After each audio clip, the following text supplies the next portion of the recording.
husband is coming.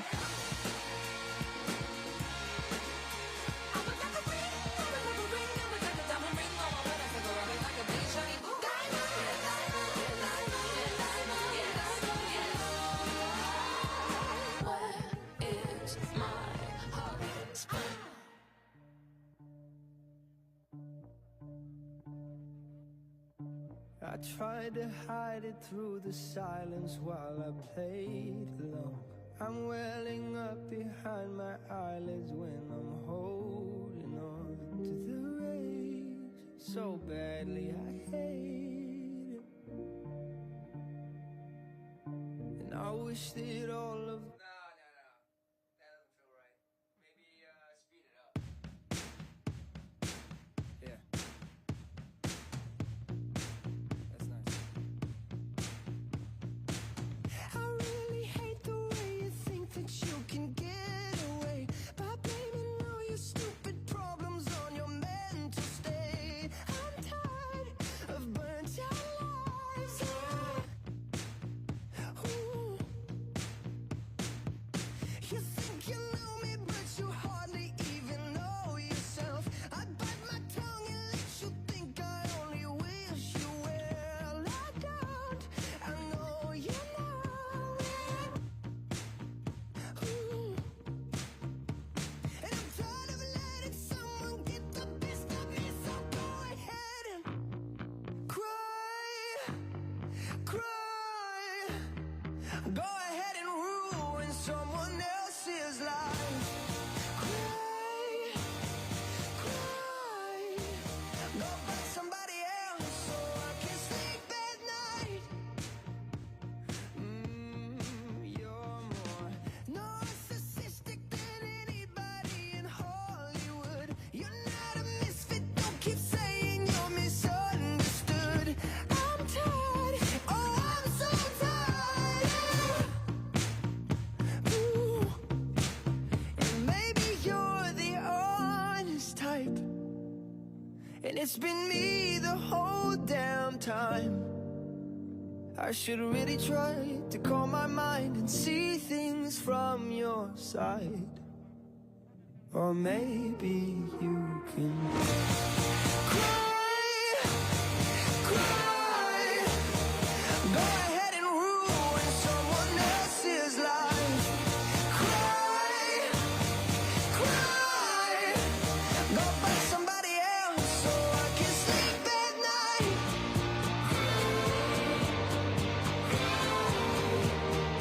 Go ahead and ruin someone else's life. And I'm tired of letting someone get the best of me, so go ahead and cry, cry. Ladies and gentlemen, if anybody has misplaced a ring, it is at security. Thank you. Oh, I love you, miss, and you will be grieved, I swear, but I won't be blamed, 'cause I love you, miss.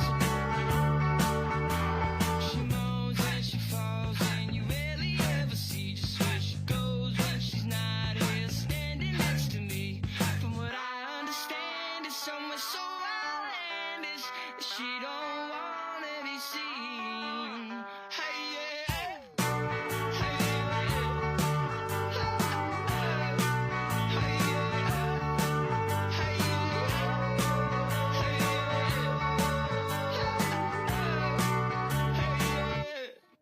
Oh, I love you, miss, and you will be grieved, I swear, but I won't be blamed, 'cause I love you, miss. One more time.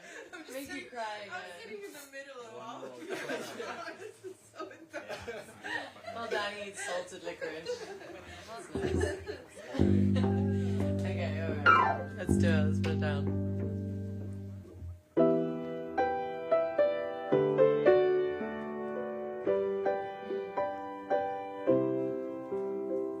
And I'm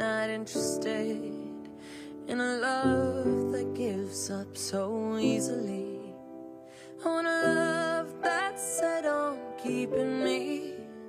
When it hurts, we don't even think to cut it off. And I'm not interested in a heart that doesn't beat for me. I want a mind that meets me equally. When it's hard, it will never feel like it's too much. Remember when we used to do anything for love? We're all so scared of forever, and no one promises always. We're not perfect together, that means we gotta part ways. Remember when we used to do anything for love? We're all terrified of heartbreak, run at first signs of problems, make it look way too easy. We all got too many options. Remember when we used to do anything for love? But I'm not interested in a love that gives up so easily. I want a love that's set on keeping me. When it hurts, we don't even think to cut it off. Remember when we used to do anything for love?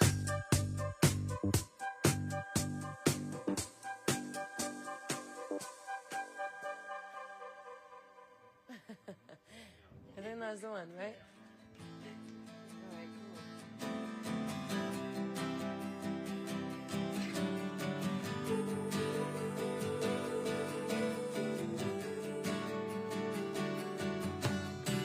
Honestly, it's been a while since I thought of you. In the end, we didn't talk much. I didn't know what you were going through. I'm sorry that I wasn't there to hug your mama at the funeral. Brian said he broke down, but he promised it was beautiful.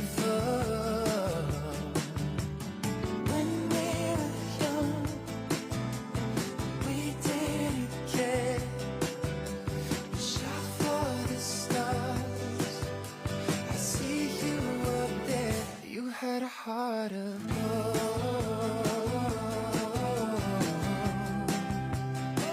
You had a heart of gold.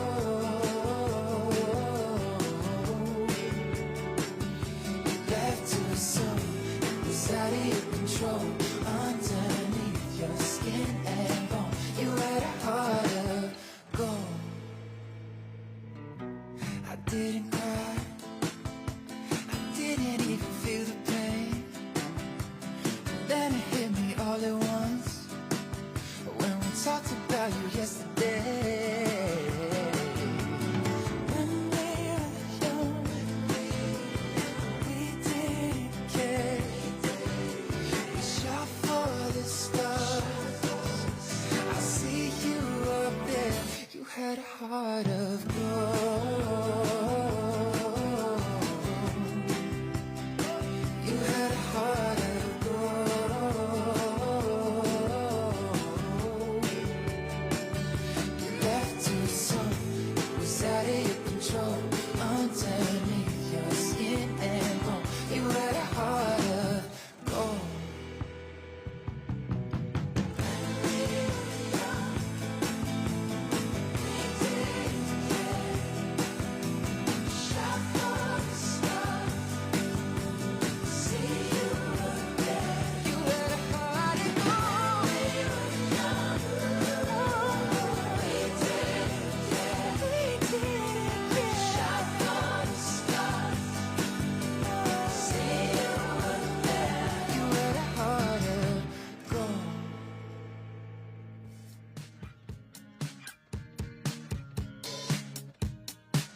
it going while it still feels right. While it still feels right. I get over emotional, so let's not overdefine it. Got a list of all things unavoidable. It's you and taxes and diet. We'll never know where this could go until we take it somewhere. Don't wanna think about it, we could run it into the ground or the finish line. I'd rather dance around it, listening to the sound of you echoing in my mind. Tried to care where we'd end up for reasons I don't remember. There's none of my business if you're vicious or the love of my life. Let's just keep it going while it still feels right. While it still feels right.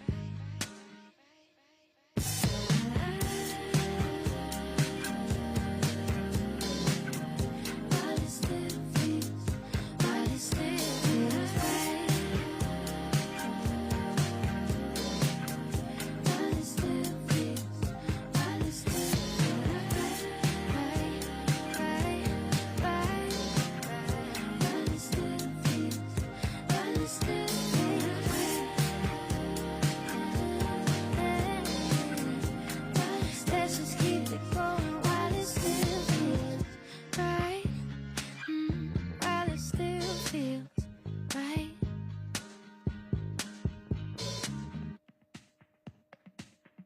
Ask me anyway. I will awake when the moment's right. I'll turn to your love like I was trained for the first flight. Drowning with your clothes on, sleeping your head away. I will love you always, on and on.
forget the men who died, who gave that right to me, and I gladly stand up next to you and defend her still today.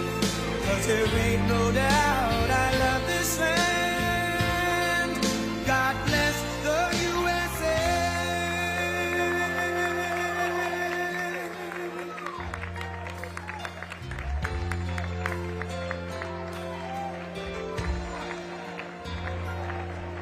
From the lakes of Minnesota to the hills of Tennessee, across the plains of Texas, from sea to shining sea, from Detroit down to Houston and New York to LA, where there's pride in every American heart, and it's time we stand and say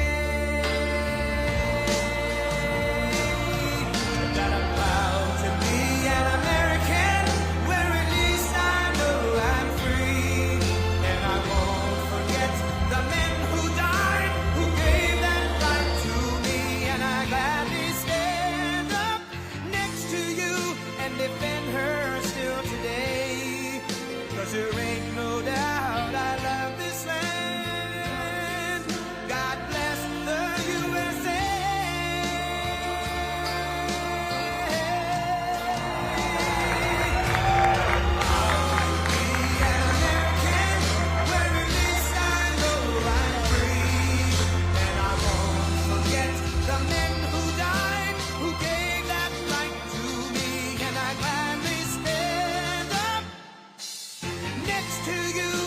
Defend her still today.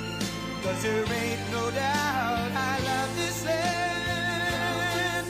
God bless the USA.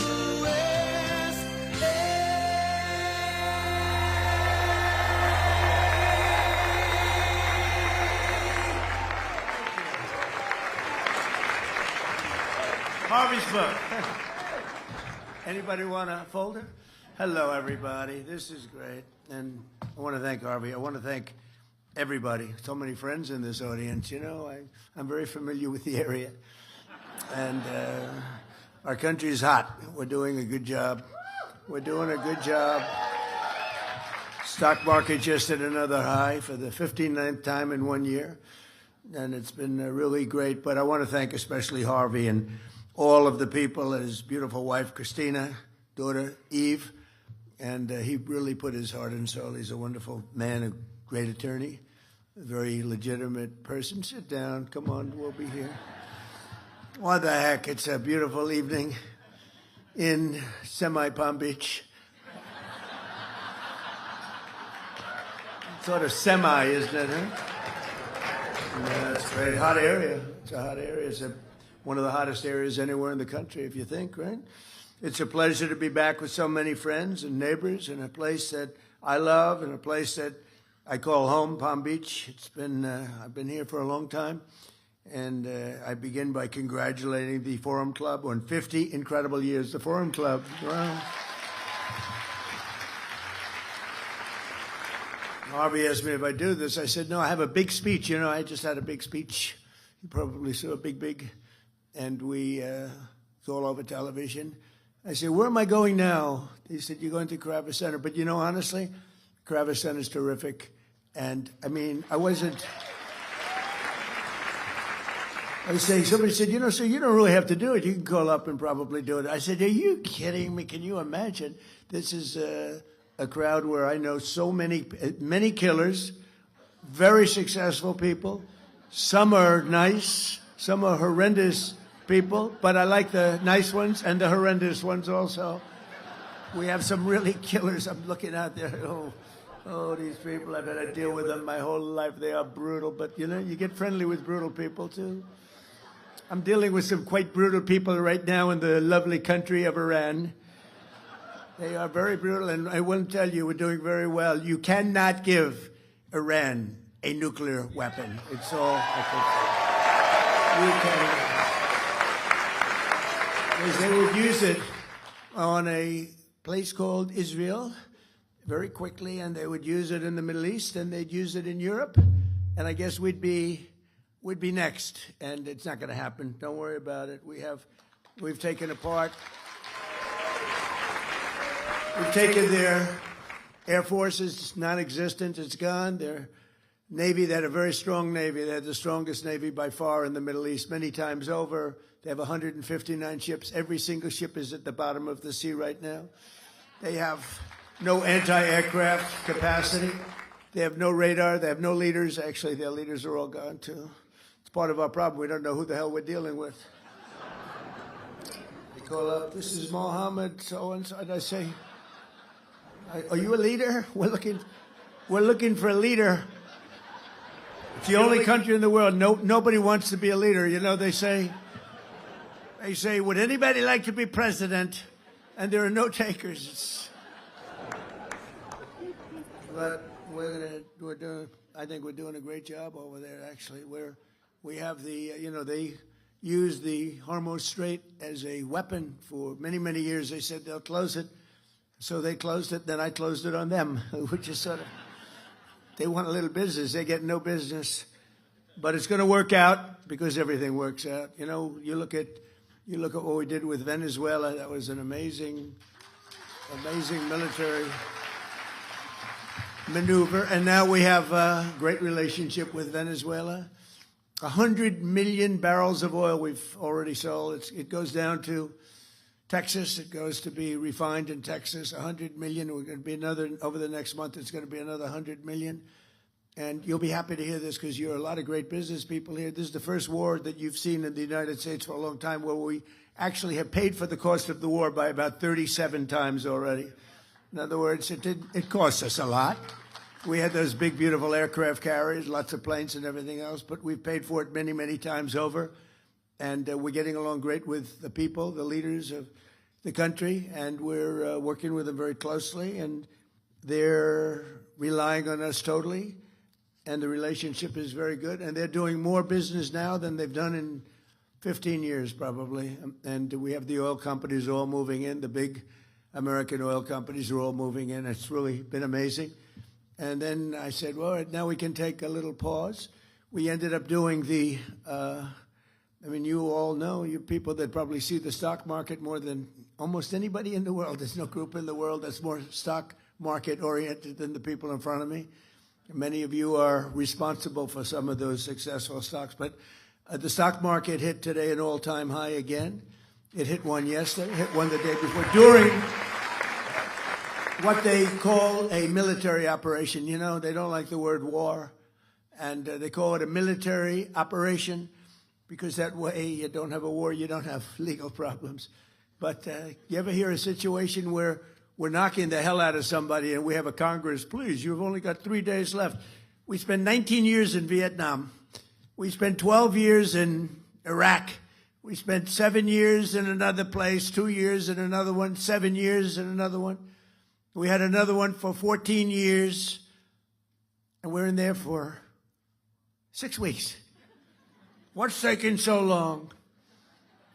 Now, we could leave right now. Right now, if we left right now, it would take them 20 years, 25 years to rebuild the place. But we're not doing it because we have to do it totally right. We don't want to have somebody coming back in 5 years and you have an incompetent president, which we just went through 4 years of a very terrible situation, very incompetent. But this should have been done long before I got to office, so we had to do it. The crazy thing is I had all my financial people, Scott, Howard, all of the different people. And we're celebrating the success because we have the highest stock market. We broke 50,000 on the Dow. Nobody thought it was possible. They said maybe at the end of the fourth year, but probably in 6 years, 5 years, but not during this term. It's too much. We did it at the end of the first year. Then we broke 7,000 on the S&P. We did that at the end of this year, long ahead of schedule. And then I said, we have the most successful, by the way, more oil is being drilled right now than at any time in the history of our country. We're doing double, look at this, we're doing double Saudi Arabia and Russia combined. Double Saudi Arabia and Russia combined. Nobody knows that. And you see all of those big, gorgeous ships coming up from all over the world because the strait is closed by us, and they're coming to Texas now and Louisiana to load up, big ones, 2 million barrels of oil, the big ones, those are the big ones, and they're all heading up, and you see the line, they call it the conga line, I don't know what that's supposed to represent, but you see those graphs, it's made from Space Force, you know, we were responsible for Space Force, we needed Space Force, we were being killed in space by China, by Russia. In my first term, I created Space Force, first time in 79 years that we did a new division, a new grouping, because you had the Marines, the Army, Navy, the Marines. We had the Coast Guard. We have all of the different branches of government, the Air Force, and they thought the Air Force and the Space Force would stay together, but the Air Force wants the Air Force. They're not going to give, and space is so important now, and we did Space Force, and all of those things, many of those things that you're saying is because of Space Force. And now Space Force is, we were losing badly in space to Russia and China militarily. Now we're way in the lead, way in the lead. We have the greatest space capacity of any country in the world. So we're very proud of that. We need it. We need it for protection because it's a nasty world out there. We need it for protection. So we're very proud of Space Force, but they, among other things, they give you beautiful satellite pictures of what's happening in the world. And when you look at the Hormuz Strait and you see all of those ships, all of those people and ships that they want to get out or they want to get in, they're all over the place. They're like little ants, right? They look like a little anthill. And hundreds and hundreds of ships. And we have a Navy that is unbelievable. We put up, it's a blockade. It's a blockade.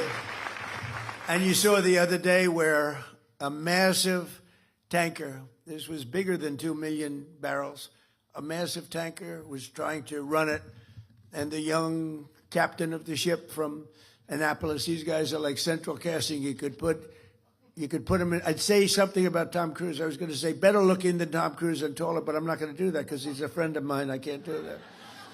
But they're like central cast. You could move them to Hollywood right now. They'd be movie stars. But you saw him saying, we have guns trained on your ship. Turn your ship around. Turn. And this is loudspeakers that go over the ocean, and they hear them from 2 miles away. Turn your ship around. Turn your ship around. And all of a sudden, yes, we are going back to Iran. We are going back. They turned it around. It takes 10 miles to turn the sucker. You know, it's not like turning around a bicycle. It's like, it's big stuff. And then we had the other one you saw from 4 days ago where they were going to ram we call it an iron wall. It's essentially an iron wall. We have such great military and great Navy. And they were going straight through. And they said, turn your ship around. And there was no response. Turn your ship around. Evacuate your engine room immediately. And you see all these guys running out of there. Now, they're 5 miles away, and one shot into the engine room, blew up the engine room. The ship stopped. They used tugboats, and then we landed on top of it. On top of everything else, we then land on top of it, and we took over the ship. We took over the cargo, took over the oil. It's a very profitable business. Who would have thought we were doing that? We're like pirates. We're sort of like pirates.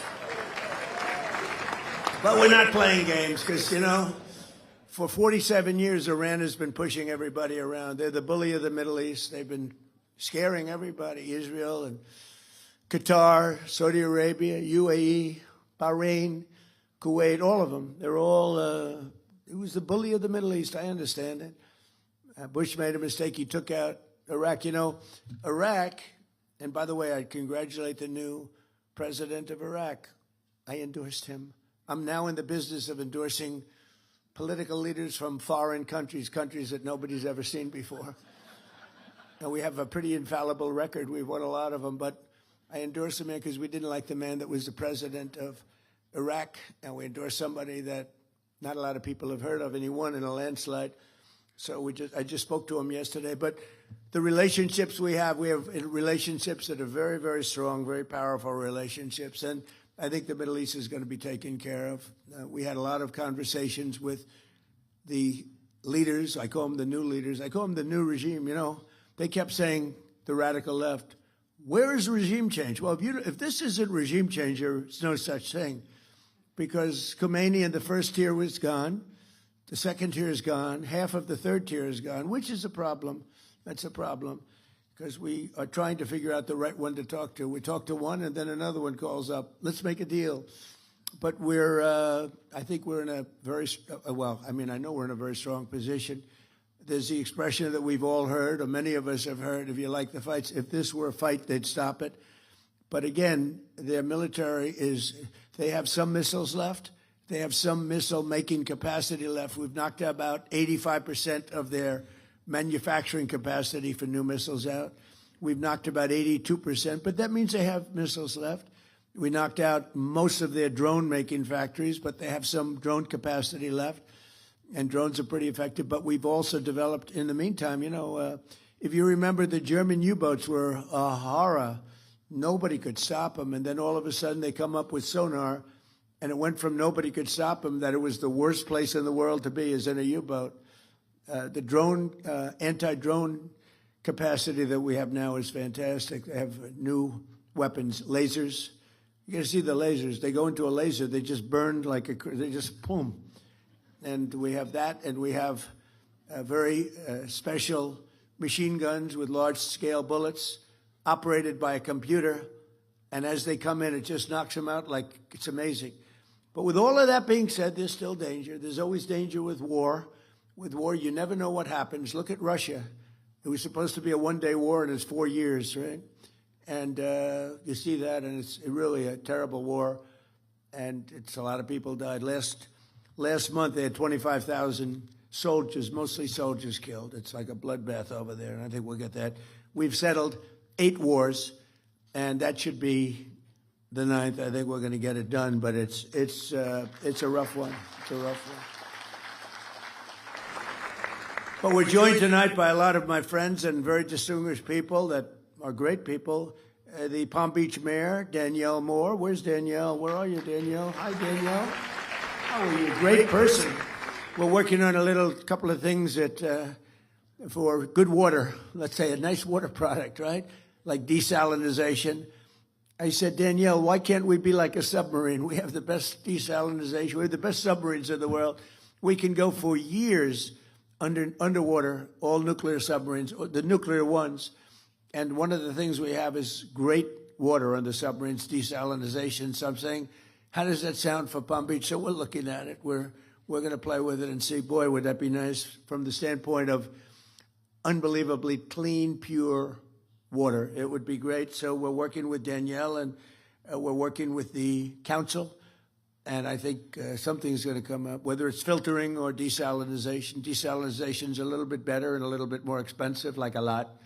But, anything used by the Navy is the most expensive. But think of it, they can go forever in a submarine. Nuclear submarine can guide at just about top speed for 35 years without refueling. Can you believe it? Going at a very fast. We have the greatest submarines anywhere in the world. Nobody close. We're 15 years ahead of any other. We have the greatest military in the world. I rebuilt it. I rebuilt the military in my first term, and I didn't know I'd be using it this much my second term, but certain things have to be done. It was sad when in Afghanistan, some of it was left behind by people that should have never happened. Getting out, we wanted to get out. We were going to get out easily. We would have won. We would have won and then gotten out. We would have gotten out with great pride. But we left some of the military, but it was really just a small percent. It sounds like a lot, and it is a lot, but it was 2% of what we built up. We built a great military. But our submarines can go by nuclear power. Think of that. They can go for many years without stopping. They have water capacity, Danielle, unlimited water capacity. The one thing they don't have, you know what it is? Food. They have to come up every 90 days for food. The only thing we can't figure out is food. A little simple thing like that. But it's really amazing, some of the things that we're able to do with the military, with a lot of other things too. Palm Beach Town Council President Ted Cooney. Thank you, Ted. Thank you, Ted. Good job. Good. Palm Beach County Administrator Joe Abruzzo, who's a phenomenal. You got a diamond there. Hey, I know a lot of town administrators, and you don't want to. This guy is a diamond. Thank you very much. You're doing a fantastic job. Thank you, Joe. A friend of mine, even though he's a Democrat, sort of a Democrat. I don't know if he's a Democrat, but he goes as a, I'll tell you one thing, he's a great sheriff, and he's a popular guy. Sheriff Rick Bradshaw.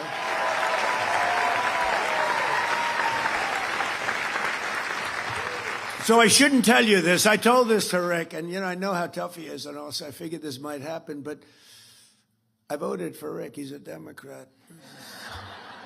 This could be the end of my presidential career. I voted for him, and one of the reasons I voted for him was he's great. The other was that I was afraid he'd check my vote. And you know what?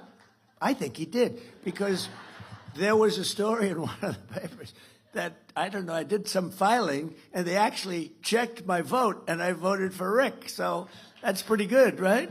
All right, I'm in trouble with the Republican Party, but they'll understand. I'll figure that one out. Great job. Great job, Rick. Really. Candidate for mayor of West Palm Beach, Christina Lambert. Christina, wherever you are, good luck. Good luck. And former Florida CFO Jeff Atwater. Jeff, thank you.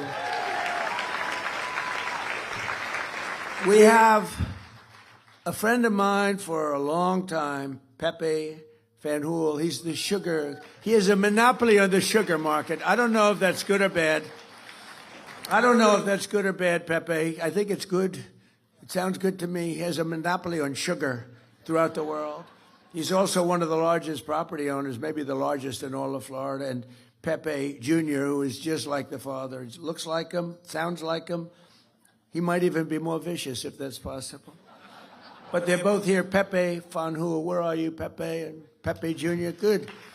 They are great people. And he's been a supporter of mine from the beginning, right? Almost before I ran, he said, you know, if you run for president, you're going to win. Before I even announced. It was sort of crazy. He's been there from the beginning. Thank you very much. We appreciate the friendship. Great guy. I actually did tell Coca-Cola, why aren't you using real sugar? And they said, well, we have, you know, the aspartame, whatever it is. I said, no, in other countries, you know, believe it or not, Mexico, who does not like me after the change of the name to the Gulf of America, the president called me up. This is 6 months ago. You know, we have 92% of the waterfront. They have 8%. And I always wondered, why is it the Gulf of Mexico? For a long time, even looking as a kid, I said, well, Gulf of Mexico, it's such a powerful name. It's such a powerful thing, the Gulf of Mexico, but it should be the Gulf of America. I mean, I'll say it only within the confines of this room, because I know there's a lot of fake news back there. Within the confines of this room, Mayor, you're not going to tell anybody, please? I was thinking about seriously calling it the Gulf of Trump, but I really was, but I was told by some very wise people, please don't do this. That's one I don't think would have worked. What do you think? That wouldn't have worked too well. But, you know, it's such an honor to... You look at that incredible, powerful, beautiful, really rich area of water. There's probably very little like it anywhere in the world. When you look at all the rigs out there, all the wealth that's underneath that water, and now it's the Gulf of America. And the president of Mexico called me. He's not too fond of me anymore, but when she heard about it, it was put in some paper. Somebody leaked it someplace always. You always have leaks. When you're in my world, leaks are a part of life. And it was leaked that I was going to change the name of the Gulf of Mexico to the Gulf of America. And she's a beautiful woman, a very nice, you know, I never like to talk about beauty because it's usually the end of a political career. If you say somebody's a beautiful woman, they say, what a terrible, terrible thing. Everybody hates it except the woman that you're talking about. They love it. So I won't say she's a beautiful woman, but she's a fine woman. And she is. And she's got this incredible, beautiful voice, elegant voice. She was a ballet dancer. She's got this beautiful voice, and she goes, President, no, President, tell me, you're only kidding. You're not going to change the name of the Gulf of Mexico. Yes, I am. I'm sorry. No, please. Anyway, so they don't love me too much in Mexico right now, you know. That's why guys like me are in a lot of danger. You know, consequential people get in a lot of danger. You know what I'm talking about? Saturday night, it was good for one thing. People are loving my ballroom now. That's the only thing. They love my ballroom. They love my ballroom. It's going to be the best in the world, although I like the one at Mar-a-Lago very much too, Mayor. And we have County Commissioner Maria Marino. Thank you. Commissioner, thank you. Good job. And former Congressman D-N.Y. Where is D-N.Y? Thank you, Dan. Good job. An architect who's really talented. He's done a lot of work for him. He's got a flair, a beautiful Hispanic flair in particular. And he comes from originally a place called Cuba, which we will be taking over almost immediately. No, Cuba's got problems. We'll finish one first. I like to finish a job. On the way back from Iran, we'll have one of our big, maybe the USS Abraham Lincoln aircraft carrier, the biggest in the world. We'll have that come in, stop about 100 yards offshore, and they'll say, "Thank you very much, we give up." But this man really is great. Rick Gonzalez, he's a great architect. Where is he? He's doing a couple of projects for us now. He's doing some beautiful little projects that we have going with my son, Eric, who's fantastic. He's done a great job.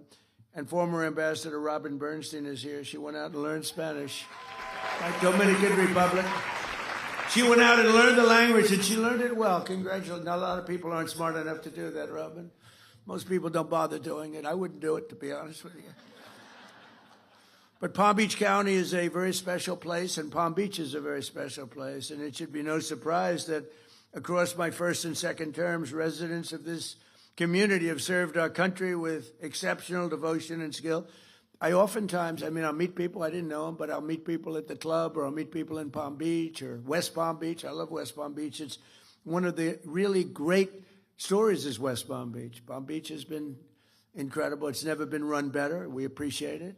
West Palm Beach is really hot. It's coming along so fast and so good. It's all over, one of the hottest. And I'm so honored with what's happened with Joe and with Meg. Where's Meg? Are you right? Stand up, please. Meg she's fantastic.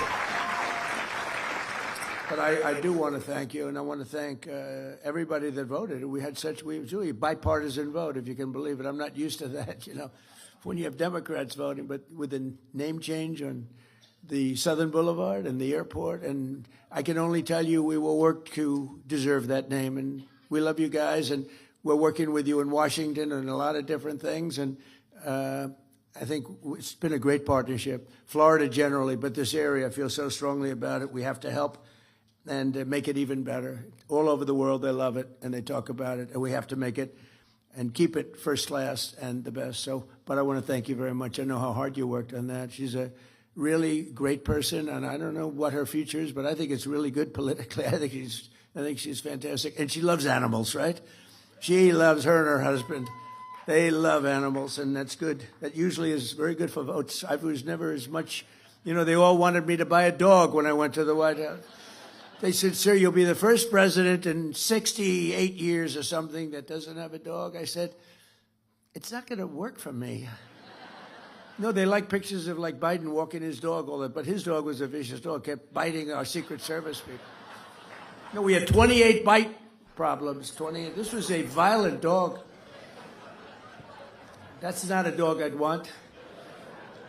But for 60 years, I guess, even longer, every president's had a dog because they do it for votes. Some of them do it because they love the dog. Probably most of them do it for votes. And I thought it would look quite fake. Like the fake news, it was quite fake. Can you imagine? Donald Trump has purchased a lovely, lovely little poodle. And he walks him religiously every day on the White House grounds as he's inspecting the ballroom that's going up. They walk deep down into a foundation that's going down to China. There's a lot of stuff going on in that foundation, let me tell you. A friend of mine said, boy, that's the deepest foundation I've ever seen for a ballroom. I said, yeah, a lot of things happening there. But we have several friends of mine that were great with us past and present. We have Secretary of Commerce, former Wilbur Ross is here. Thank you, Wilbur. Thank you, Wilbur. We have former Ambassador Woody Johnson, who's a great guy and you were a great ambassador. We appreciate it, Woody. Great guy, and the owner of the Jets, and current director of the Federal Housing Finance Agency, a man who has taken the Fannie Mae and Freddie Mac, but Fannie Mae, it's over $1 trillion in value. When I gave it to him, it was not doing well, and he's turned it around, and it's worth over. We're thinking about taking it public, taking a little chunk out of it. I don't know what the hell we're going to do. It's peanuts compared to the values of, you buy 15 missiles. You take it public, it buys 15 missiles. But Bill Pulte, where are you, Bill? Bill. No, it's true. My first term, I was offered $100 million for that. And I turned it down because the guys that were offering me were very sharp. 2 of them are sitting in the room, by the way. They're not happy. But I turned it down because I didn't want to. Did you ever hear of schmuck insurance, right? I didn't want to be a schmuck.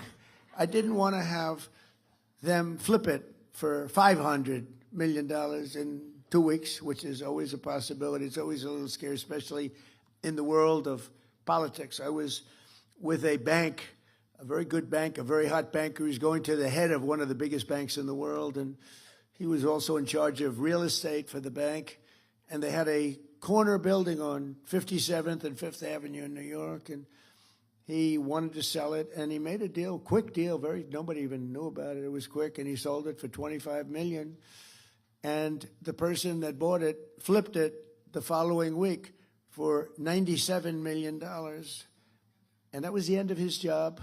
That was the end of his rise to the chairman of the bank. So I don't want to be in that category, but we kept it. I put Bill Pulte in charge, and I think it's worth over $1 trillion now, right? So we kept it, and we didn't sell it, and that's good. That's good. But not only have we lovingly restored they call it the crown jewel of Palm Beach, Mar-a-Lago, but we turned it into what everybody acknowledges. It's the hottest club anywhere in the world. I mean, I hate to say it about my club, but it is truly everybody that's been there. It's the hottest club anywhere in the world.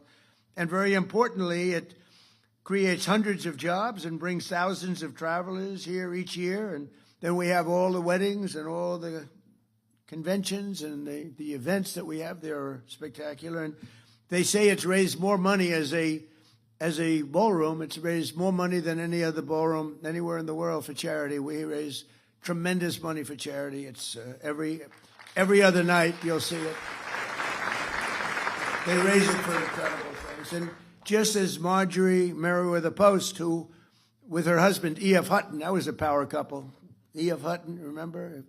E.F. Hutton talks, everyone listens, right?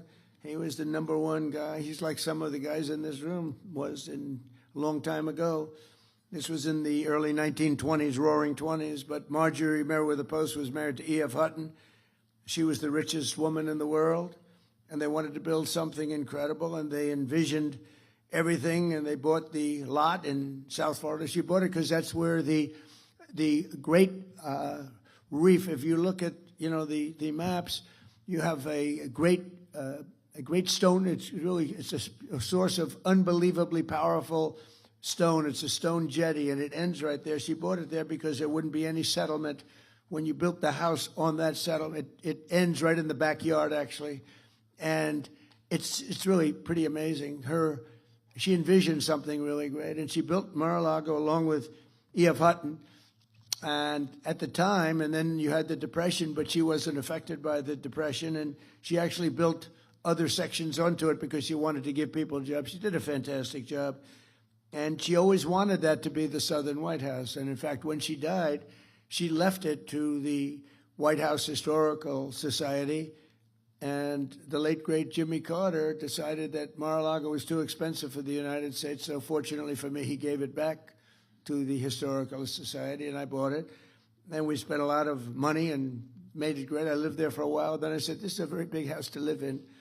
And, we had kids and, You have the kids running around the house. You can't find your kids ever. Where are they? Where are they? Which floor are they on? But it's a special place, and it's become a great club. And we've had all the foreign leaders, most of them. We had President Xi of China here a few years ago, and I'm going to be there in 2 weeks, by the way. That'll be interesting. But it'll be something because, he's amazing. He's an amazing guy. And the trip is going to be a very important trip that I'm making. And we had the late Prime Minister Abe of Japan. He was a fantastic man. He was a great friend of mine. He was assassinated in Japan with probably the only gun in Japan. They don't have guns in Japan at all. This crazy person made a gun and assassinated our friend, my friend. He was great. And we've had a lot of the other top leaders of the world at Mar-a-Lago. So good for Palm Beach. It's interesting. They have a lot of Secret Service, as you can imagine. Probably gets even more, but we have a lot. And I have friends that are very rich, very powerful, and they don't complain. They sort of love it because the president is in your community, not me. It's the president of the United States is in your community, and they're so proud of it. I mean, people that are in this room that are very, very substantial, as big as it gets on Wall Street. And they have houses that are beautiful, and they have to go around. They have to go to one bridge or another bridge. They get thrown around like piñatas by the Secret Service. Get the hell out of here. These are people that never get spoken to. The Secret Service, these guys, they don't have a lot of expression. They do a very good job. And the head of one of the biggest banks, the biggest bank, comes in. Sir, move out. What? Move out right now. Come on, let's go. He said, nobody's ever spoken to me. And yet they don't mind. It's crazy. They don't mind. They're honored to have the president, whether it's me or anybody, they're honored to have the president in their community. So it's great. And it also gives you a lot of additional security. You get a lot of freak security. Mayor, I have to tell you, you probably have the safest community in the history of the world, if you want to know the truth. Nobody's coming into Palm Beach to do any robberies, okay?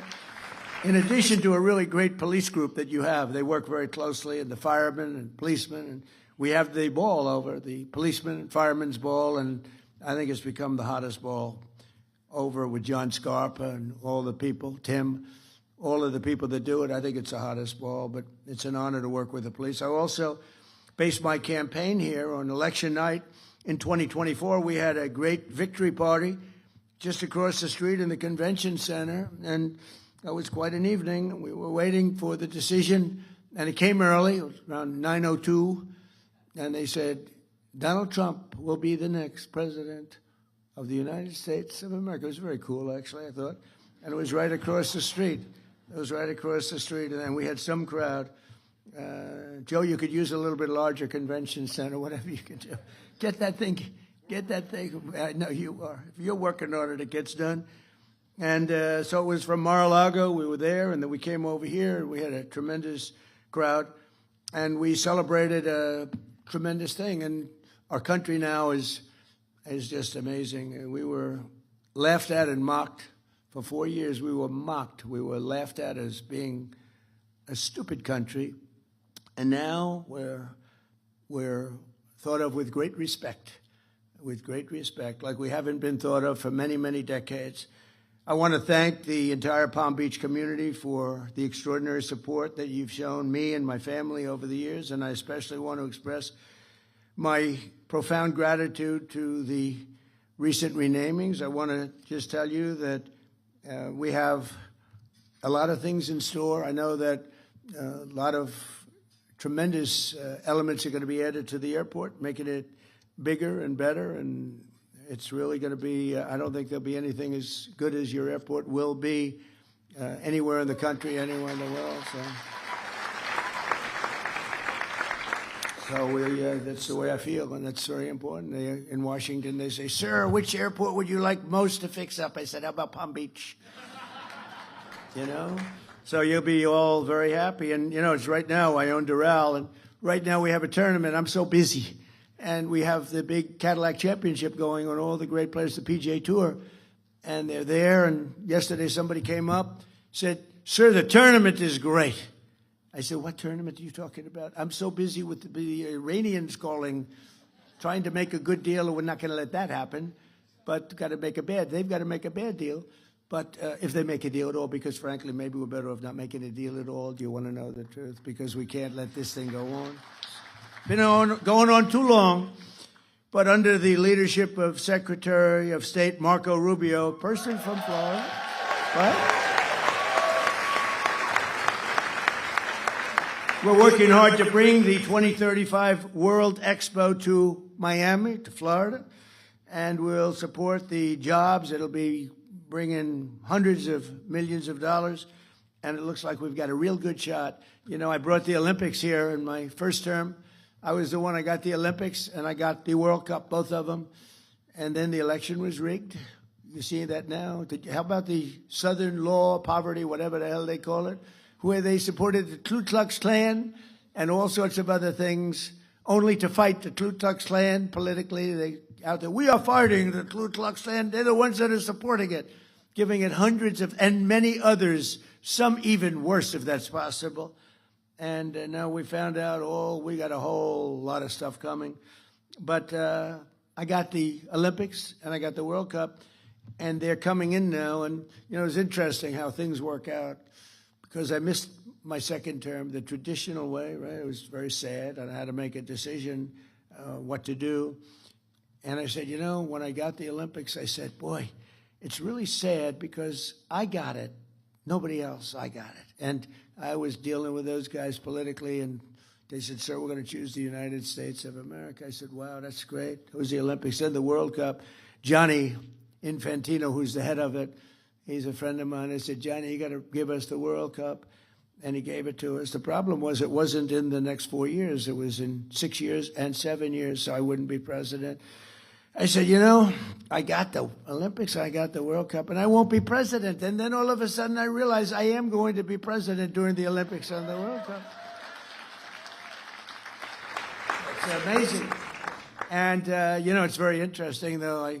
I tried taking the third because we also have the 250th year. This is a great term when you think about it, with all the things we've done. And on top of that, and then we did the great big beautiful bill with no tax on tips, no tax on Social Security, no tax on overtime, all sorts of things. It's turning out to be very popular. People are now understanding it. But when I got these, I said 250 years, okay, I got the Olympics, I got the World Cup. Maybe I can also claim the 250-year thing that I got that too. So I tried. I said, I also got 250 years. And they said, sir, you didn't get 200. We're 250. Okay, well, I gave up. So I gave up on that one. But we're having an unbelievable celebration. And in fact, on June 14th, not so far away, the UFC is going to have, I think it's the most exciting. I've been involved in a lot of events. I've given out a lot of tickets. I've sold a lot of tickets to things.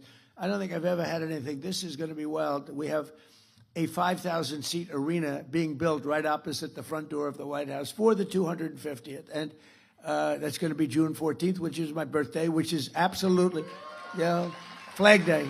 Flag Day. But and that's a coincidence. It is not, I didn't do that. It just worked out that way. It is actually true, I swear. I did not do it. It worked out that way. But it's June 14th. At least it's easy to remember. And they're building, it's going to be a Sunday night, and it's going to be on CBS. And then they're having, that'll be a 5,000-seat like arena that's going to be sort of a one that they put up. UFC, Dana White, the great Dana White, he's fantastic. And then they're having anywhere from 75 to 100,000 people in the park. Right across from the White House is a beautiful circular park, ellipse. And that's going to be having thousands and thousands of people. And they have 8 massive screens being built, and people are going to be able, there's no charge to anybody. Everything's free. And it's going to be something really fantastic. The biggest problem I have is the 5,000-seater. I have everybody that wants tickets, but it's one of the hottest things. And then we have the IndyCar, as you know, they're doing a race. Roger Penske, and he said, you know, I've come to Washington 142 times over the years trying to get an IndyCar race in Washington around the Capitol. He said, and I've never been able to do it. And then I gave it one last chance. And I saw my friend Donald Trump president, and in a half an hour I had the whole deal done. We made a deal. So they're going to be, it's a little bit like the airport, right?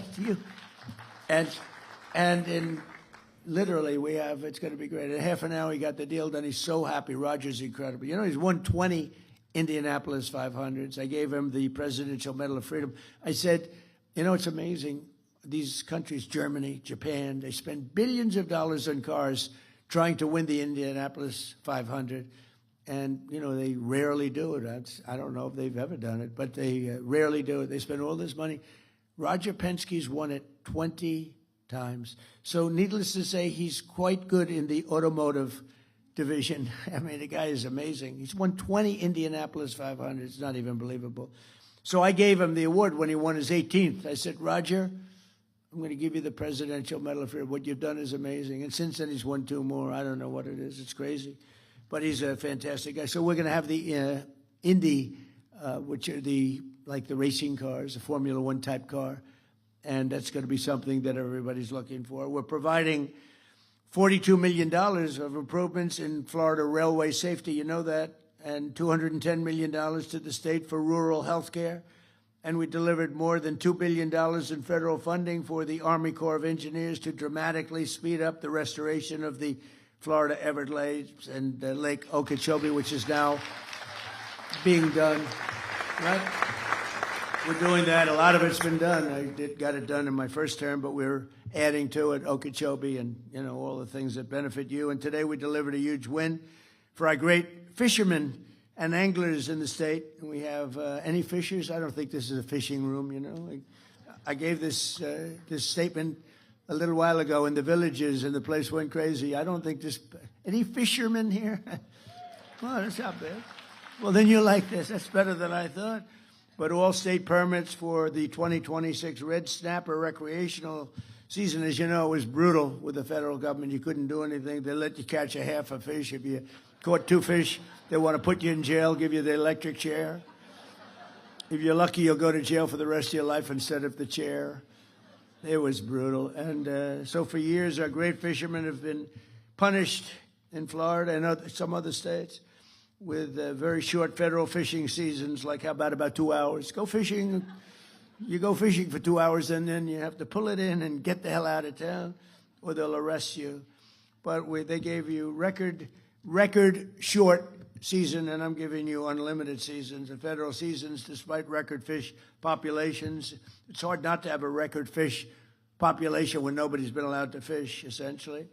And the states are begging to get these permits, and what we're doing is we're doing it. And the very incompetent Biden administration tried to shut down the oceans to our fishermen.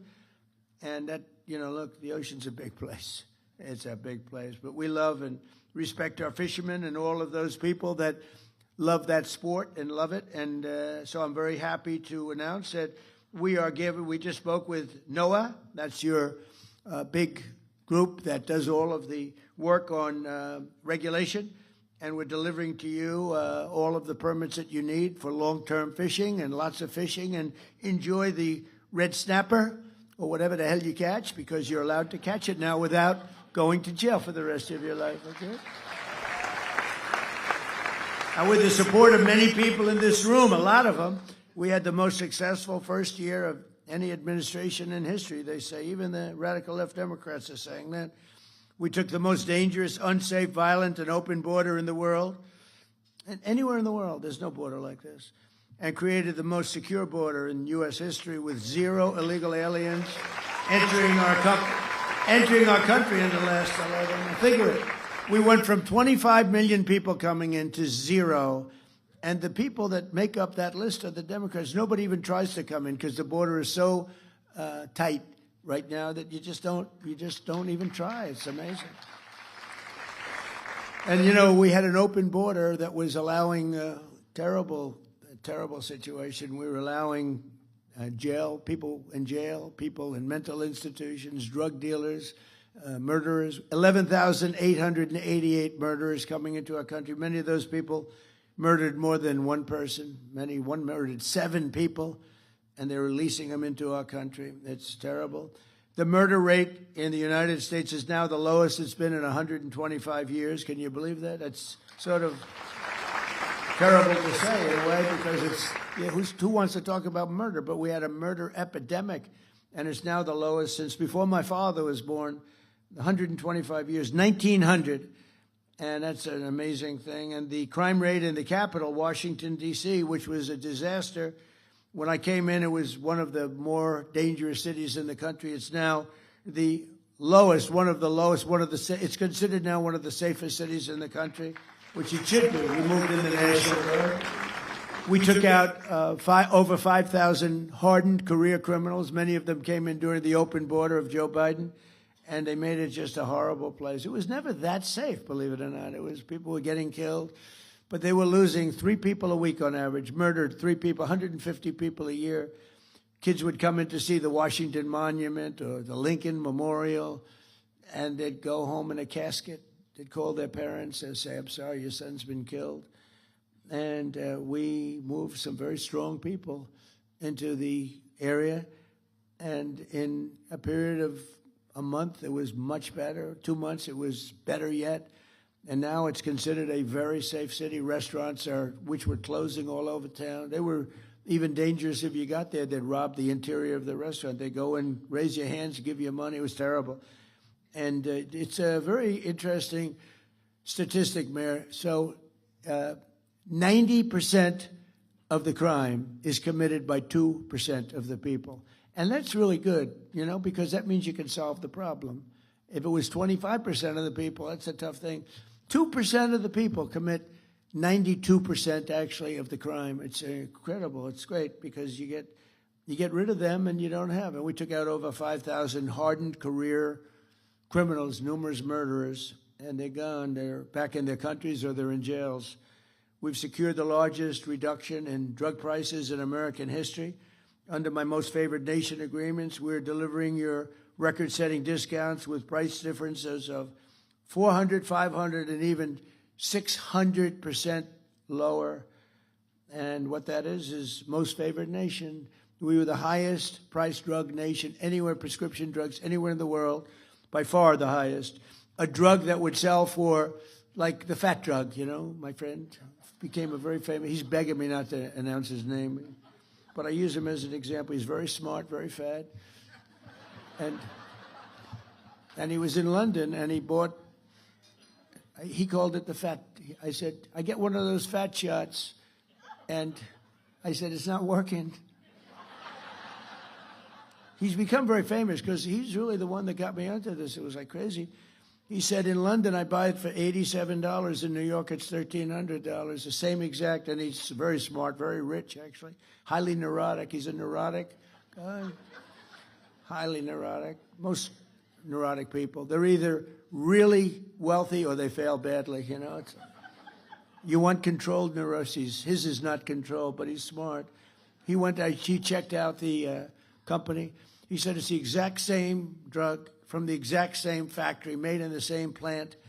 Everything was except the price. One was $87 in London, and one was $1,300 in New York. He said, what's going on? And actually, it had a little bit of an impact, and I went to the drug companies. I went all over. They've been looking at this for years, but there was no way you get the drug companies to do it. I got them to do it. I did a lot of bad things to them, but I got them. But they didn't care because they said there's no way to get the countries to do it. You had to have the country because in London, a pill that was selling for $10 would sell for $100 in the U.S.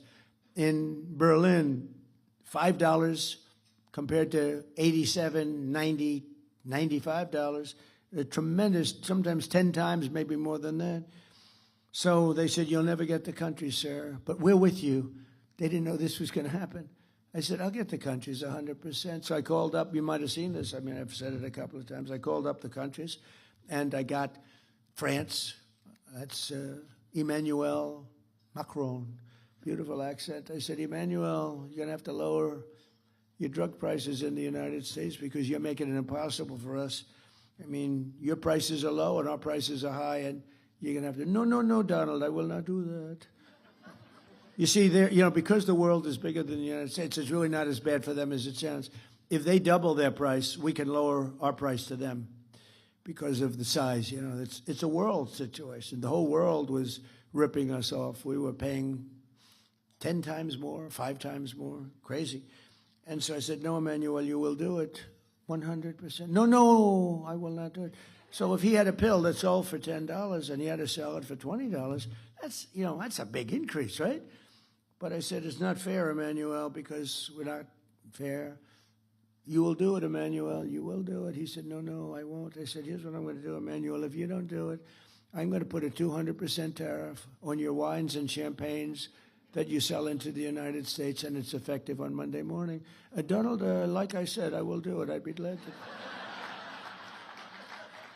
So I did that with all the countries, and every country agreed. I'll tell you who can't believe it, the drug companies. They said, what you did is impossible to do. But I do it. I do a lot of things that are impossible to do, like becoming president 3 times, like winning 3 races, Anyway, so we have the lowest prices anywhere in the world. We went from the highest price. It's a really big thing. And frankly, that should win us the midterm. But, the press hates to cover it. So, but people now know. So you can get drug prices. We go from the highest priced drugs in the world to the lowest. It's an amazing thing. And we have to go buy it, it's TrumpRx.gov. And that's been named by Bobby Kennedy and Dr. Oz. They're fantastic. They're doing a great job. I had nothing to do with that one, Joe. I had nothing to do with that one. And I had not much to do with the airport. That was Meg and you and everybody else, I tell you. It's not nice when you call up and say, hey, would you name an airport after me? They approached me with the road first and then the airport, and it's just a great honor. But the TrumpGov.com is setting every record in the book, and they're buying things for a fraction of the price. And today I'm thrilled to announce that starting on July 1st, we'll provide Medicare patients with coverage for weight loss drugs like Ozempic, Zepbound, Wegovy. It will be available for, listen to this, $50 a month. And we're cutting, as you know, and as you, I hope, know, we cut the insulin price down to $25 a month, which was, in many cases, it was $1,000. And I don't know if it affects the people here, but it was thousands of dollars, and now it's down to $25. We got it down. I did that really in my first term. It was terrible because I did it in the 3rd year of my first term. I got it down to $25. And then they told me, sir, it will take statutorily, it'll take 2 years, one of those deals, it'll take 2 years before it can go to that price. I said, I better win the election. If somebody else wins the election, they're going to take credit for the insulin. And lo and behold, we had some problems with the election, a disgraceful thing. And I saw Biden up there. We have a $25 insulin. I said, I did that. Can you believe it? I was seething. I was not a happy person. In fact, I said, I think we're going to have to run to set the record straight. But we got it down to $25. It was amazing. Everyone knows we did it. We actually have been given good credit. It's nice to be given good credit when you do things that are good. And I guess sometimes they'll say they don't give me enough credit, and then I'll be in the Oval Office, this beautiful, most powerful, most incredible office in the world. People walk in and they say, wow, the biggest people in the world. Even the Queen the other day, she walked in with King Charles, Camilla. She said, wow, this is the Oval Office. I said, when the Queen of England says that, that's very cool. But people do, the biggest business people, the biggest politicians. And, it's an amazing place, and we keep it well. We fix it. One of the nice parts about being in real estate, I give it the Mar-a-Lago treatment. We fix Mar-a-Lago. We make it better than it's ever been. It's better than it was the day it was built. So we have a lot of fun. By the way, the King and Queen were fantastic. They were here. What great representatives they are for their country. Really high quality. When he got up and made the speech with that beautiful accent, I said, well, that's the one thing I'll never have is that accent. I'd like to have that accent, but no, it was very elegant. He's a very elegant person, very good person. So in 4 years, the last administration took in much less than $1 trillion. And in 11 months, so you got 4 years, less than $1 trillion. And in 11 months, we took in as an investment where countries and people, rich people are investing.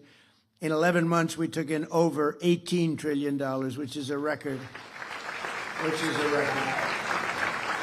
And we passed the largest tax cuts in American history. And, you have your 1 year deduction that people never thought would be possible. Instead of over a 38-year period, you're taking it in 1 year, and nobody believed a thing like that was possible. I did that actually for a shorter period of time in the first administration. I think we had the greatest economy in history in my first administration, and in the second, I think we're blowing it away. But we had to make a detour. I'm sorry. We had to make a detour to Iran. Everything will snap back. We were down to less than $2 for gasoline in Iowa. I was in Iowa 2 months ago, just before the little skirmish took place. Is taking place, and price for gasoline was $1.85 a gallon, and we were a lot of places were $2, some below $2, and I believe it'll snap back very, very quickly as soon. There's so much oil. These ships are loaded up with oil. They can't get out of the strait. I think we're going to have it solved. I think everyone in this room is going to be very happy and very impressed. Our tax cuts supported an estimated 408,000 full-time Florida jobs. You know that. And we delivered no tax on tips, no tax on overtime, no tax on Social Security for our seniors, which I think is the last one. I wasn't sure if that was the biggest one, but I can tell you in Florida it's the biggest one. No tax on Social Security for our seniors. We virtually eliminated the estate tax or death tax for people with small business and farms. So many farmers where they leave their farm, you know, they're land rich and cash poor.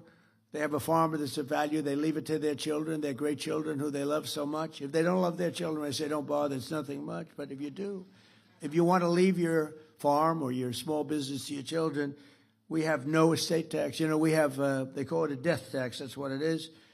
And just, you know, pretty amazing thing. In the case of farms, you know, it's a way of life. And the parents would be on the farm. The kids would grow there, and they love it. They wouldn't do anything else. They would rather do that than anything else. And they used to get hit with a tax, a big tax that they couldn't pay, so they go out and borrow money from the local bank or whatever, and they weren't able to pay, and they would lose their farm. And in many cases, they would commit suicide. Literally, they'd commit suicide.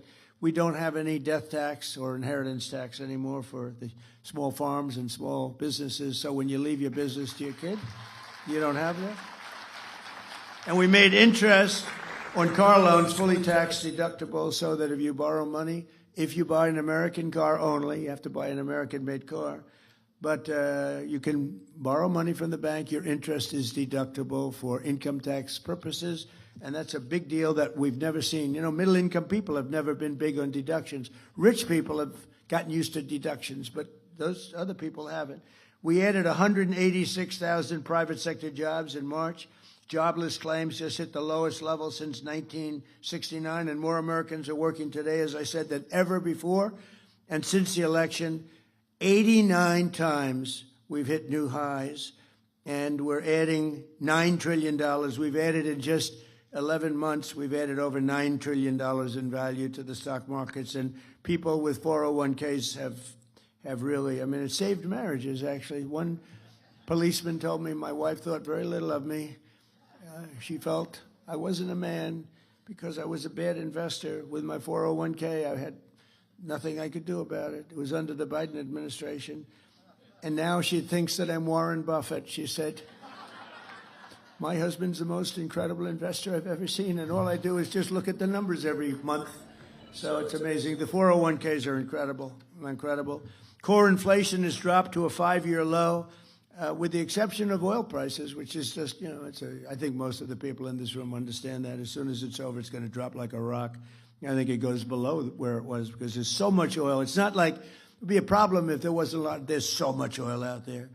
But core inflation has dropped. Grocery prices are down. Used car prices are down. Rent is down. The only thing that is up is the gasoline, and that's coming down. But, you know, with all of this, and I say it again, we had to do this little excursion because if we didn't, if they had a nuclear weapon, this world would be, it would be a horror. It would be a world that would live in fear. And it should have been done for 47 years by other presidents and other countries, frankly, but it wasn't. They were all afraid of Iran. It's very strong, was a very strong country. We've blown the hell out of them, if you want to know the truth. But we've leashed American energy with that simple policy of drill, baby drill. And I'll tell you, we're producing more oil and gas now than we ever have at any time. And We're investing over $1.5 trillion next year in the military, and we have the strongest, the greatest military by far anywhere in the world, stronger than any other country by far. And thanks to our warriors and their allies, the Israeli Defense Forces today, the Iranian regime has none of those things that we talked about: Navy, Air Force, anti-aircraft capacity, no radar. And again, dozens of their leaders are no longer with us. They're elsewhere. Most importantly, though, thanks to our blockade. The blockade has been unbelievable. They're unable to export any energy, and they're crumbling as an economy. But I just want to say that we have now a great country that's respected again. We're a country that is winning like it's never won before, and we're going to keep it going. And I just want to thank all of the people from this area of the world. It's a great area of the world with great leaders and people, and it's people that I have a lot of respect for. But it's an area of the world that everyone's talking about, and it's an honor to be a member of this group of people, very distinguished, such distinguished people. I mean, I'm seeing so many people, the people that you read about, the people that you look up to, and they happen to be here. Speaking in front of you with Harvey, my lawyer, the lawyer. If he ever loses a case, I'll fire him so fast. But he's my lawyer, and it's he said, would you do it? I said, absolutely. And I know it's turned out to be great because outside they have thousands of people trying to get in, so that's a good feeling. But I just want to thank very much all of the people of West Palm Beach and Palm Beach, all of the people that we've dealt with. You are really fantastic. Thank you. Thank you very much. Thank you very much.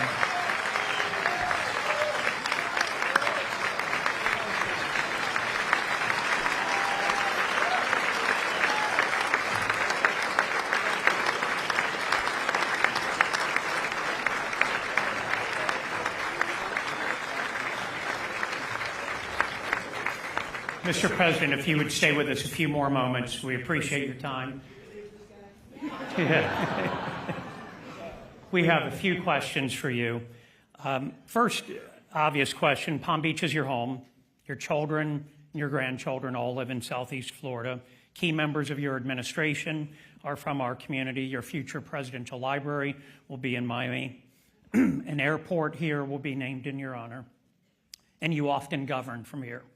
You own properties everywhere in the world. You could live everywhere in the world. Why do you choose our community? Why Florida? Why Palm Beach County? Well, before I do that, so Elton John told me, when you hit it big, you leave. We hit it big. Everybody's standing over. Now Harvey says, can we ask you a couple of questions? He said, when you hit that last song big, don't go out for an encore. Or if you go out for an encore, make sure you leave when it's hot. And here we are. We had a standing ovation, everyone going, they loved it, and Harvey has to ask me a stupid question like that. They gave me the question, sir. But you'll answer. Okay, here's my answer. You know why? Because I like the area. Okay, next question. I like short answers. 250th anniversary of our nation, which you spoke about. Is there a particular moment in the founding of our nation that has always resonated with you? Well, I think when you look at the wars, the revolution itself, you know, you take a look at what took place. It's that 1776 is amazing. You know, it's interesting. We gave our military a bonus, and it was $1,775. And I looked at the number, and I had to sign off on it. I said, wait a minute. This is $1,775.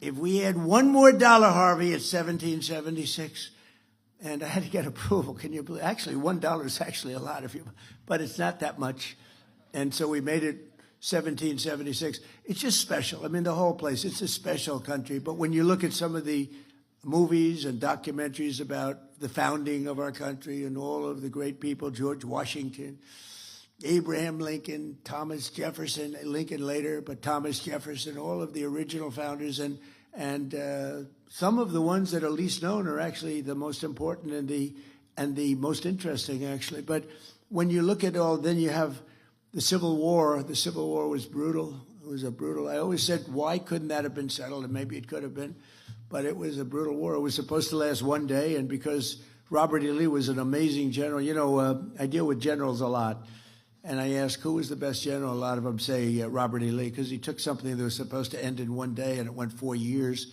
And with the exception of Gettysburg, that was not good. That was not a good one. It was not a good day for him, but that didn't happen. He would have actually won. They were going for New York, and they heard they were going up a hill, Harvey, just going up a hill. Robert E. Lee heard that. Stonewall Jackson was killed as great general, and so they didn't have him. He had another general, and they were going up, and he sent 5 messengers on 5 horses, hoping that one would get through because they were all being shot. It was a bloodbath, and it was never fight uphill, me boys, never fight uphill. He was fought uphill, and they just got wiped out. But that whole, to me, the Robert E. Lee era with Ulysses S. Grant, Abraham Lincoln, I mean, to me, that is such an amazing, you can learn so much from it, but it was such an amazing time, such a horrible time, beautiful in certain ways, but such a horrible, horrible time. We have a fascinating country, whether you're talking about 1776 or a little bit later on, or I think right now, in many ways, I believe we're in the golden age of America. You know, I'm glad he actually asked me this question, because I just used a term that I didn't use when I was leaving. I didn't say we are in the golden age, Harvey, of America, and we're living it, and I think it's a very exciting time right now. I'm glad you liked one of my questions, sir. As someone who came from the business world, you're now in the political world. What is the biggest difference between being a leader of a company versus being a leader of a country, if any? I can get myself into big trouble. Well, a lot of people ask it in a little different form. They say, who's tougher, politicians or businessmen? Because I dealt with both at the highest level. And I always said, oh, businessmen are much tougher. They're not even close. But then I spent a little time in Washington. And now I say it's not even close. These politicians are ruthless, vicious. They are liars, unlike our people from our great town council. But these are vicious people. I mean, what I see, Shifty Schiff, all these crazy people that we have to deal with, think of it, Comey, how's he doing? No, the people that we deal with in Washington, they are very tough. And even the leaders of other countries, you know, look, now we're dealing with Iran. So when they used to ask me that question for the first, Meg, I'd say for the first month, I would say, oh, businessmen. After about a month and a half, after getting impeached twice for nothing, I said, you know, politicians are far worse, far worse. Yeah, right. So it's a big difference. I will say this. It is nothing more beautiful than a really good politician who's honorable. There's nothing more beautiful than an honorable prosecutor. You know, you have some of these prosecutors, they're dirty cops, and you have others that are very fair. And I think the world of the prosecutors is a very important world. You want fair, you have to have fair prosecutors, and some of them aren't fair. I mean, I was a part of it, and I was able to beat a system that was brutal. A lot of people didn't think it was doable, and we did. But having really, because it's a very important position, the prosecutors are very powerful, and they can destroy people unfairly, and they can, you know, they can also do a good job. But having smart and fair prosecutors is a very important part of the world in which we live. I think that makes sense, but I feel very strongly about that, yeah. Last question. Well, it's a two-part question. What is the most bizarre thing that you've encountered as president, and what still surprises you about the job even in your second term? If I told him what was the most bizarre thing, I'd have to probably resign in about 3 minutes as I walked off the stage. You think I'm getting there? I'm not. But the one thing so I won't respond to that question. But you would be very interested. But I just think that it's a great honor to be doing what I'm doing. And, you know, you have everybody watching, everybody looking, everybody second guessing. Some are very fair and very, you know, good, and you learn from them, and you take what they suggest or what they're complaining about in some cases if they're fair, and others, no matter what you do, you know, it's like You can have a baseball team and win 21-0, and they'll say you should have won 25-0, right? Because we've done really a job. We're being credited of having the best first year of a term of any president. I think it is. I mean, when you look at all the regulation cuts, all of the tax cuts, all of the law and order things, I mean, the border as an example, we settled 8 wars, and nobody settled 8 wars. In fact, the woman that won, a very nice woman, Maria, she won the Nobel Peace Prize, and she said, what? Nobody should win that but Donald Trump. She said, Donald Trump should win it more than any other person that won it. And she actually gave me her Nobel Prize. She's a terrific person. But I just say this, it's a great honor to do it. I think it's bigger than I thought. You know, when I was thinking about running early on in 2015, 2014, before I ran, I had no idea it would be this big. I had no idea we could make this kind of an impact. But we've really made an impact. In a little bit more than a year, we've turned this country around. I thought it would take longer than that, but we've turned it around. And again, we're the hottest country. The King of Saudi Arabia said it. I was over there a year ago, and I said to him, we were there after 4 or 5 months, it was obvious what was happening. But he looked at me and he said, President, I must tell you, I thought America was dead. We weren't going to invest. Nobody was going to invest. You had a country that was dead, and now you have the hottest country anywhere in the world. And we do. We have the hottest country anywhere in the world, and we want to keep it that way. Thank you very much, everybody. Thank you. Thank you very much. Thank you.